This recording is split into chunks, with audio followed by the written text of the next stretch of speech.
Bienvenidos a Estrategia Televisión. En el vídeo de hoy os voy a explicar por qué tanto Argentina como Brasil han cometido un error de bulto adquiriendo el Gripen y el F-16. Un vídeo no solamente sobre aeronáutica militar, sino también sobre procedimiento y sobre doctrina aérea. Un vídeo para que aquellos que tenéis cerebro y le usáis podáis comprender muchísimas cosas. Los procedimientos de adquisición, tanto de Brasil como Argentina, han sido distintos. Brasil realizó un gran concurso, lo de Argentina ha sido una forma mucho más directa. Independientemente del proceso, el resultado ha sido el mismo. Un avión monomotor ligero para un país como Brasil de más de 8 millones de kilómetros cuadrados y un país como Argentina de casi 3 millones de kilómetros cuadrados. Obviamente, no es solamente un error manifiesto de ambos países, sino que además es una negligencia absoluta y demuestra que los oficiales de la Fuerza Aérea brasileña y de la Fuerza Aérea argentina no solamente tendrían que estar despedidos ipso facto, tendrían que estar entre rejas. Señores, ¿qué aviones han adquirido los dos países? Independientemente de que, por supuesto, el Gripen es infinitamente mejor a la chatarra argentina, independientemente de ello, ambos países han adquirido aviones monomotores, es decir, aviones de defensa de zona. Aviones enormemente tácticos, aviones que tienen que elegir si quieren llegar un poquito más lejos de lo que da de sí su capacidad interna de combustible, entre llevar en tanques externos combustible adicional o bien llevar armas. Es decir, aviones que dan de sí lo que dan de sí y que fueron creados para lo que fueron creados. Puros interceptores de defensa aérea. Y señores, no estamos hablando de Austria ni de Bélgica. Estamos hablando de los dos países más grandes de un continente, de un subcontinente en este caso, como es América del Sur. Y de hecho, son el tercero y el cuarto más grande de todo el continente americano. Un total y absoluto desastre. Y además, en este vídeo, las explicaciones aeronáuticas y de doctrina aeronáutica os las voy a dar utilizando al F-18. ¿Por qué utilizo el F-18? Bueno, en primer lugar porque me viene muy bien para explicar algunas cosas, pero además porque desde un punto de vista doctrinal es perfecto, ya que no es un avión de última generación. No estoy hablando de un Rafale o de un Eurofighter. De tal forma que vais a poder entender cómo, incluso sin irme a lo más fácil, que para mí lo más fácil sería compararlo con Eurofighter, hundir a argentinos y brasileños en la miseria y quedar como un señor. Pero no, voy a utilizar un F-18, el Super Hornet, un avión que incluso en su desarrollo es más antiguo que el Gripen, por ejemplo. Señores, ¿qué es lo que ha adquirido tanto Brasil como Argentina? Porque ya he dicho que independientemente de que, por supuesto, el Gripen es mucho mejor que el F-16 argentino, ¿qué es lo que han adquirido respecto a sus países? Nada. Han adquirido una ligera capacidad de interdicción aérea. Ya está. En el fondo no han adquirido absolutamente nada. Porque para empezar son aviones incapaces no solo ya de cubrir su país, que esta es otra, no solamente eso, sino que además estamos hablando de aviones que no son capaces de controlar el inmenso marco marítimo que tienen ambos países. Y esto es muy importante, porque estos países han adquirido un caza monomotor para vigilar miles de kilómetros de costa y millones de kilómetros cuadrados de aguas jurisdiccionales propias. ¿Qué hubiese pasado si hubiesen adquirido el Super Hornet? Bueno, pues estaríamos hablando de que estaría todo completamente diferente, absolutamente diferente. En primer lugar, porque ya no tendrían que elegir entre combustible o armas. No, señores, ahora podrían elegir las dos cosas. Podrían elegir ponerle, por ejemplo, al avión 3 tanques externos de combustible y dotarle con 2 misiles antibuque, el que quiera. Vamos a poner el Harpoon, por ejemplo. Tú a un F-18 no puedes ponerle 3 tanques externos de combustible y 2 Harpoon. No porque no vaya a despegar, no. Es que ni siquiera tienes dónde ponérselo. No tienes dónde ponérselo. Tendrías que ponérselo debajo de las alas y un tanque externo de combustible de 500 litros debajo del ala te va a partir el ala. No lo aguanta la propia estructura. Como veis, señores, estamos hablando de que no es un avión sea mejor que otro. No estamos hablando de eso. Estamos hablando de que las capacidades, las propias capacidades, ya independientemente que sea mejor o peor, son infinitamente superiores. infinitamente superiores. Es un ejemplo muy práctico que os pongo, pero que ya tira por tierra a todos los oficiales generales argentinos y brasileños a la hora de su propia doctrina. De facto, con estos aviones no pueden hacer absolutamente nada y no pueden garantizar la propia seguridad de sus países. Es así de simple, de llano y de triste. Pero, señores, es solamente un pequeño punto de todo lo que es la doctrina aérea. Porque con el F-18 Super Hornet, para empezar, te estás garantizando una libertad operacional con un avión extremadamente duro. Tenéis que entender una cosa que nunca os van a contar, pero que yo en este canal sí os voy a contar. El Super Hornet es un avión embarcable. ¿Qué significa que un avión sea embarcable? Mirad, cuando tú tienes un avión de combate en una base aérea, tienes todo a tu disposición, todo lo que tú quieras. Cuando tú tienes un avión de combate en un portaaviones, no tienes nada. No tienes repuestos, no tienes mantenimiento, no tienes un tren logístico que te vaya a enviar un camión con algo. No, señores, un avión embarcable es un avión extremadamente duro. Es un avión creado, pensado y diseñado para aguantar lo que Dios le quiera echar. Porque tú en mitad del océano no puedes depender de un tren logístico. Tienes que ir con lo que te entre en el portaaviones y no vas a tener nada más. Con lo cual tienes que tener en primer lugar un avión que no necesite mucho, que sea lo suficientemente duro y espartano, pero además, señores, tienes que tener un avión que no requiera un mantenimiento excelso, porque al final el espacio en el portaaviones da de sí lo que da de sí, y ese espacio fundamentalmente se lo tiene que comer el combustible de la aeronave y las armas de la aeronave. Sin embargo, el F-16, a pesar de ser un avión ligerito y normalito, es muy señorito. El F-16, por ejemplo, por la propia entrada de aire para alimentar el motor que tiene, en esa propia entrada de aire del F-16, ya de por sí es un auténtico peligro. Es un auténtico peligro porque como está hecha y diseñada, entre otras cosas, si no tiene una pista muy limpia, va a acabar destruyendo el propio motor. Sí, señores, hay muchas zonas donde el F-16, operarle, es un auténtico peligro. Y todas las bases aéreas donde va el F-16 tienen que ser reestructuradas y acomodadas a las necesidades del F-16. Es así de simple. Tú un F-18 le llevas y le pones donde quieras, porque está creado para ello. El F-16, sin embargo, y mirad lo que ha adquirido Argentina, que ha adquirido el F-16 casi el primero que había, un Block 10. Y no estoy hablando de ningún otro modelo más avanzado.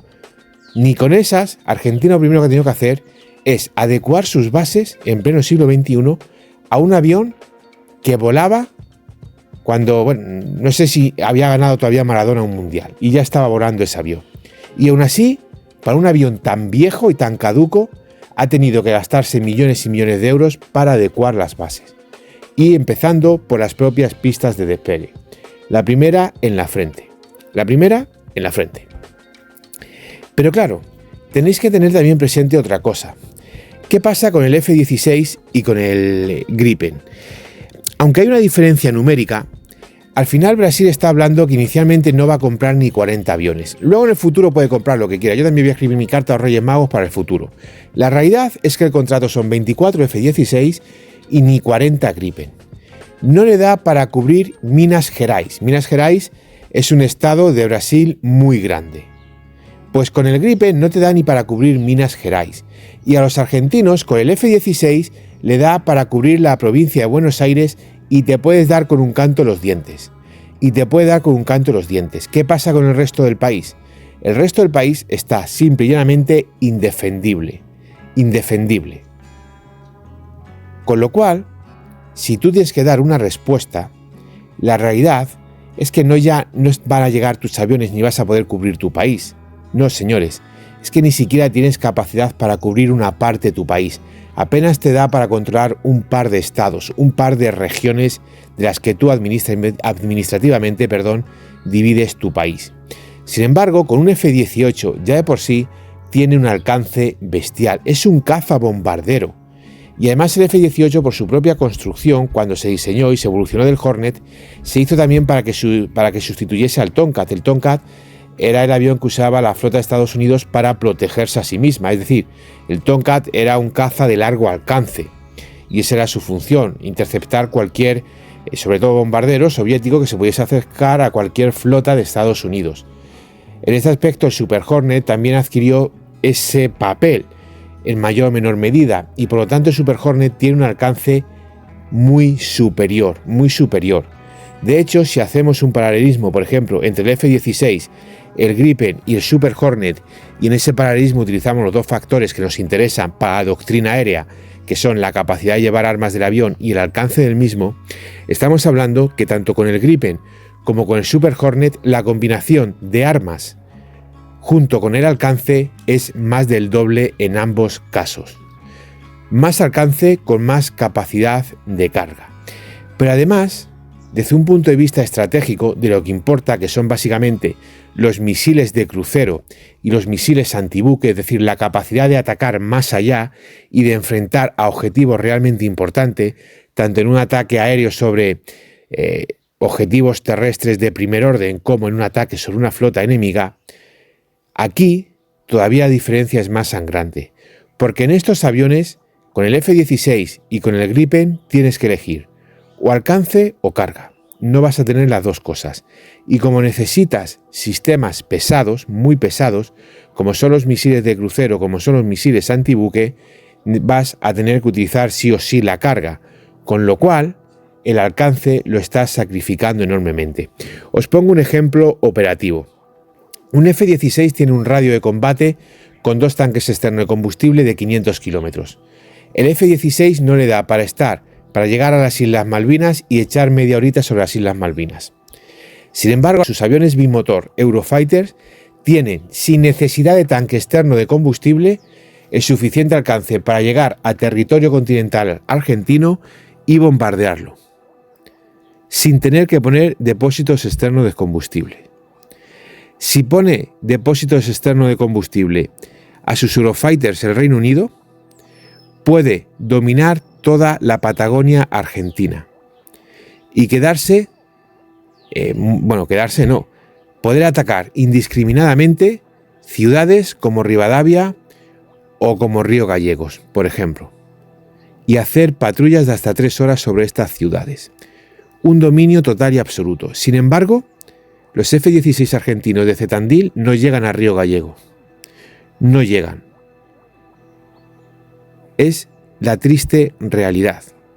Es la triste realidad.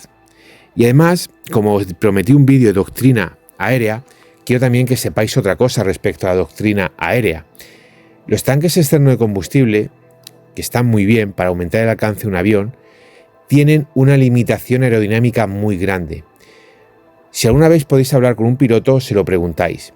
Cuando se vaya a producir un combate aéreo, incluso sin que se produzca un combate aéreo, si te bloquean con el radar y te lanzan un misil BVR y ese misil llega a la altura del avión y el avión tiene que empezar a maniobrar para quitarse de medio ese misil, sabéis de dónde van a ir los tanques externos de combustible, ¿verdad? Es de lo primero que se va a deshacer el piloto. ¿Por qué? Porque los tanques externos de combustible restan muchísima capacidad aerodinámica. De tal forma que sí, el tanque externo de combustible te viene bien para aumentar el radio de acción, por supuesto, es muy importante. Pero en el momento que entres en un combate aéreo, en ese momento, el tanque externo de combustible el piloto lo va a soltar, porque el tanque externo de combustible le está quitando muchísimo margen de maniobra. Por lo tanto, tanto en situaciones de evasión ante un lanzamiento de un misil enemigo, como en otras situaciones, digamos, de directamente un combate dogfight respecto a cualquier otro avión, el tanque externo de combustible sobra. Sobra porque, entre otras cosas, al piloto le resta posibilidades de hacer maniobras cerradas, por ejemplo, o le resta posibilidades de buscar mejores ángulos de ataque sobre la plataforma enemiga. Como veis, el F-16 y el Gripen para Brasil y para Argentina son todos problemas a la hora de un enfrentamiento real, a la hora de un enfrentamiento militar ante otro tipo de aeronaves. Luego están temas que pueden ser adyacentes. Un brasileño puede decir: oye usted, nosotros conseguimos unos grandes acuerdos de transferencia tecnológica y demás. Bueno, esto simplemente es una mentira. No es porque no lo hayan conseguido, ojo, no me malinterpretéis, por favor, sino porque Brasil no le va a dar ningún tipo de utilidad a esa transferencia tecnológica.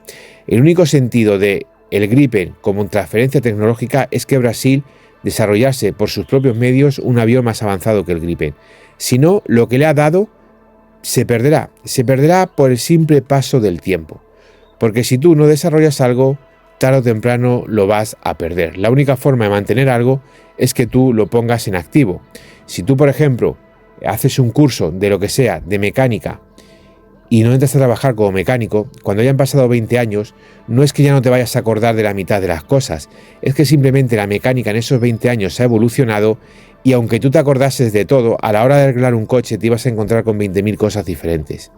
Ibas a estar muy atrasado y no ibas a poder dar una respuesta real.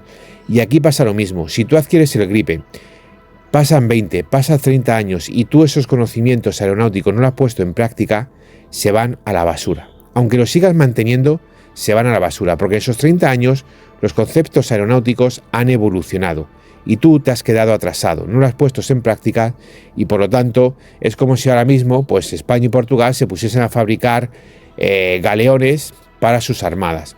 ¿Pueden hacerlo? Sí, pueden hacerlo. ¿Y de qué van a servir? Pues de eso. Hombre, para hacer alguna película de Master and Commander podrían estar bien, pero para lo demás, para muy poquito. Os he puesto ejemplos operativos porque me interesa muchísimo que comprendáis y que seáis capaces de desarrollar una doctrina aérea y os he, como en el caso ahora mismo acabamos de hacer con Brasil, os he puesto ejemplo ya directamente de transferencia tecnológica, desarrollo industrial y demás. Hay un tercer concepto que me gustaría también tratar mucho a la hora de esta comparativa, porque volviendo un momento al tema de los Gripen y la transferencia tecnológica, simplemente Estados Unidos le está ofreciendo a la India que el F-18 Super Hornet se fabrique en la India. Con lo cual, señores, ya no es una cuestión de transferencia tecnológica. Al final el Super Hornet es una evolución del Hornet y no estamos hablando de un F-35 de un Raptor, ¿de acuerdo? Ni siquiera estamos hablando del Hornet cuando salió el Hornet. Con lo cual, en este aspecto, no hay excusa posible tampoco para Brasil ni para los mandos militares brasileños. Como estaba diciendo, otro apunte muy importante en este desglose, del cual hemos hablado de las capacidades de ataque, de defensa y lo que le da el Gripen y el F-16 a unos países inmensos como es el caso de Brasil y Argentina, hay otra realidad más, y es la capacidad interna de estos países para garantizar su propia seguridad. Por ejemplo, hay un aspecto dentro de la autojustificación que permanentemente necesita un nacionalista para intentar poder dormir tranquilo y creerse que es algo. Hay un aspecto que es muy curioso, que es el tema de utilizar los aviones como si fuesen coches patrulla de la policía. Es decir, ya llega hasta tal punto el retraso de esta gente que el otro día pude leer un comentario que decía un argentino que se necesitaba el F-16 para luchar contra la inmigración ilegal. Esta persona no sabe muy bien cómo llegan los inmigrantes a los países y cuáles son las funciones de los aviones de ataque y de caza para este tipo de misiones, pero hasta tal punto llega ya el retraso que dice que incluso los F-16 se necesitan no solo para luchar contra el tráfico de drogas, sino contra inmigración ilegal. Bueno, si quieres luchar contra inmigración ilegal, lo único que tienes que hacer es cerrar fronteras y ya está. Los españoles de eso sabemos muchísimo. Sabemos de lo que necesitamos, no de lo que hacemos. Señores, para luchar contra una avioneta, yo sé que la mente del nacionalismo estándar sudamericano, los conocimientos son muy limitados, no son personas inteligentes ni cultas, si no, no serían nacionalistas. ¿Qué os creéis? ¿Que las avionetas de la droga son el Concorde? ¿Os habéis pensado eso? ¿Que son la estrella de la muerte? ¿Que vienen de la hipergalaxia exterior? Señores, los aviones donde se utiliza el tráfico de drogas, las avionetas generalmente, suelen ser Cessnas Caravan, suelen ser aviones muy sencillos, muy simples, muy normalitos, Pilatus, cosas de esas. No os penséis que van en superreactores. Por ejemplo, la República Dominicana. La República Dominicana, con el Super Tucano, consiguió poner fin al transporte aéreo de estupefacientes. Con el Super Tucano, con un avión de hélice. No necesitó Mach 2,5. Es completamente falso que Argentina, con los F-16, vaya a luchar contra el tráfico de drogas. Porque para empezar lo va a poner en una base aérea que está a años luz de la frontera paraguaya y boliviana. A años luz. Los aviones para ir allí van a tener que volar muchísimo, van a tener que hacer muchísimas horas de vuelo. Unos aviones que ya las horas de vuelo la traen extremadamente limitadas. Y señores, una vez que lleguen allí, ¿qué van a hacer? ¿Qué van a hacer? El piloto, si quiere, habrá desaparecido, habrá aterrizado, habrá soltado el cargamento, con lo cual lo único que vas a poder hacer va a ser interceptar a una avioneta con un piloto que no te va a dar ningún problema, obviamente, que va a aterrizar donde tú la pidas y que ya no va a tener carga. No hay más tu tía. No hay más tu tía. En el frente interno, estos aviones tampoco cumplen. Porque lo que te pueden dar de sí, sus misiones pueden ser cubiertas incluso, como demostró la República Dominicana, con aviones de hélice. Es de un retraso mental interplanetario decir que vas a utilizar a un reactor que puede alcanzar Mach 1,6 para luchar contra el narcotráfico y para interceptar avionetas. Es de un retraso mental soberano, increíble. Pero señores, es que la mente del nacionalista es esa. Y el problema es que la mente del nacionalista, como pasa en España con el típico cuñado y trasnochado en temas de defensa, acaba confundiendo a muchas otras personas. Personas que podrían ser aprovechables, que podían tener, digamos, un conocimiento militar importante y que acaban creyéndose el retraso mental del típico nacionalista en Iberoamérica, del típico cuñado generalmente derrotista de España. Nadie en su sano juicio utiliza aviones de combate para luchar contra el narcotráfico. Nadie. Nadie, señores. Hay 20.000 modelos, incluso de hélices, para esas funciones. Si Argentina necesita luchar contra el narcotráfico, tiene un avión que se llama IA-63. Más que suficiente. Aunque la mente del nacionalista trasnochado argentino, los aviones de la droga puedan volar a Mach 185, la realidad es que son avionetillas. Avionetillas que se pueden interceptar de una forma muy fácil y muy sencilla. Y al final de cuentas, el radio de acción del F-16 es el que es. Con lo cual, o le metes muchísimas horas de vuelo, o de Zetandil tampoco va a interceptar absolutamente nada. Absolutamente nada. Y ya para terminar este vídeo, que he utilizado al Super Hornet para ilustrarle y para que comprendáis teorías aéreas y capacidades aéreas, voy a realizar o a poner encima de la mesa un último ejemplo. Señores, ¿sabéis cuánto cuesta un Super Hornet? No vale 100 millones. De hecho, valen bastante menos que 100 millones. No es el avión más avanzado que hay, por supuesto que no. No es un Rafale, o no es un Eurofighter, o no es un F-35. Pero vale casi lo mismo que un Gripen. El argentino siempre va a decir, es lo que tenemos. Eso es mentira. Es lo que queréis tener, no lo que tenéis. Tenéis un presupuesto. Un presupuesto donde os gastáis decenas de miles de millones en mantener a toda una estructura del Estado. Vosotros sabéis cómo organizáis ese presupuesto. Si dedicáis un 0,4% a defensa, no es problema militar ni problema de armas, es vuestro problema. En el caso de Brasil, el ejemplo todavía es más sangrante, porque Brasil eligió el Gripen a propósito. Tema de corrupción, tema lo que quiera, te vale lo mismo un Gripen que un F-18. Y fijaros, si ambos estados mayores tienen poca altura de mira, que Brasil y Argentina son países que hasta hace 4 días operaban portaaviones. Y el F-18 Super Hornet es venga, todo junto, a la de 1, a la de 2 y a la de 3. Un avión embarcable. Ni con esas, señores, ni con esas, los generales argentinos y brasileños son capaces de apostar desde un punto de vista estratégico. Ni con esas, señores. Gracias por ver el vídeo, es un honor informaros de la realidad. No dudéis en dejarme vuestras opiniones y nos vemos en el siguiente análisis estratégico.